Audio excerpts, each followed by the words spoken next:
আমরা পুনরায় জলবায়ু সংসদের কাছে যাব।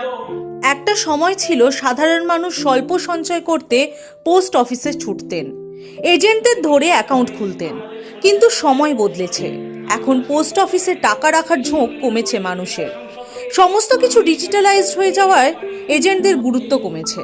তাই অনিশ্চিত হয়ে পড়ছে এজেন্টদের ভবিষ্যৎ।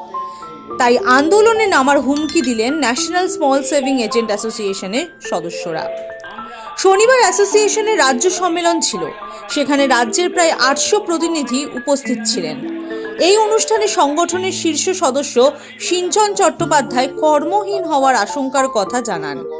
তার দাবি, অ্যাসোসিয়েশন চায় সরকার তাদের ভবিষ্যৎ নিশ্চিত করতে কোনো ব্যবস্থা নিক। আজকে আমাদের সংগঠন national small savings agents association India আমাদের সারা ভারতব্যাপী সংগঠন, কিন্তু এই রাজ্যের রাজ্য সম্মেলন, এটা পশ্চিমবঙ্গ রাজ্য কমিটির রাজ্য সম্মেলন। এটা আজকে 19শে এপ্রিল আমরা এই রাজ্য সম্মেলন করছি কিছু এজেন্ডা নিয়ে, যাতে আমাদের যে সমস্ত দাবি দাওয়াগুলো রয়েছে সেগুলো নিয়ে আমরা আরো আন্দোলনে যেতে পারি।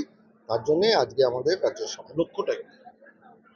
লক্ষ্য হচ্ছে যে যাতে আমরা সুস্থ স্বাভাবিক কাজের পরিবেশ পাই এবং আমাদের জীবিকা সুনিশ্চিত হয়, জীবন সুনিশ্চিত হয়।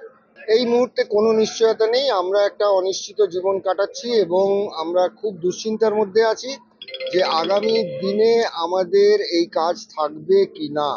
অর্থাৎ লাইসেন্স যা আছে, আমাদের পশ্চিমবঙ্গ সরকার যে লাইসেন্স দিয়েছে সেই লাইসেন্স হয়তো আমাদের বাড়িতে টাঙিয়ে রাখতে হবে, কারণ আস্তে আস্তে গ্রাহকের সংখ্যা যদি চলে যায় ডিজিটালাইজেশনের দিকে এবং অন্যান্য সংস্থার মতো আমাদেরকে যদি ডিজিটাল ওয়েতে সংযুক্ত না করা হয়, তাহলে এই 6 লক্ষ 6.5 লক্ষ যে এজেন্ট রয়েছি আমরা সারা ভারতবর্ষে, আমাদের জীবন একেবারে বিপর্যস্ত হয়ে গেছে। হাওড়া থেকে দেবাশিস গুছাইতের রিপোর্ট, দ্য ওয়ার্ল্ড।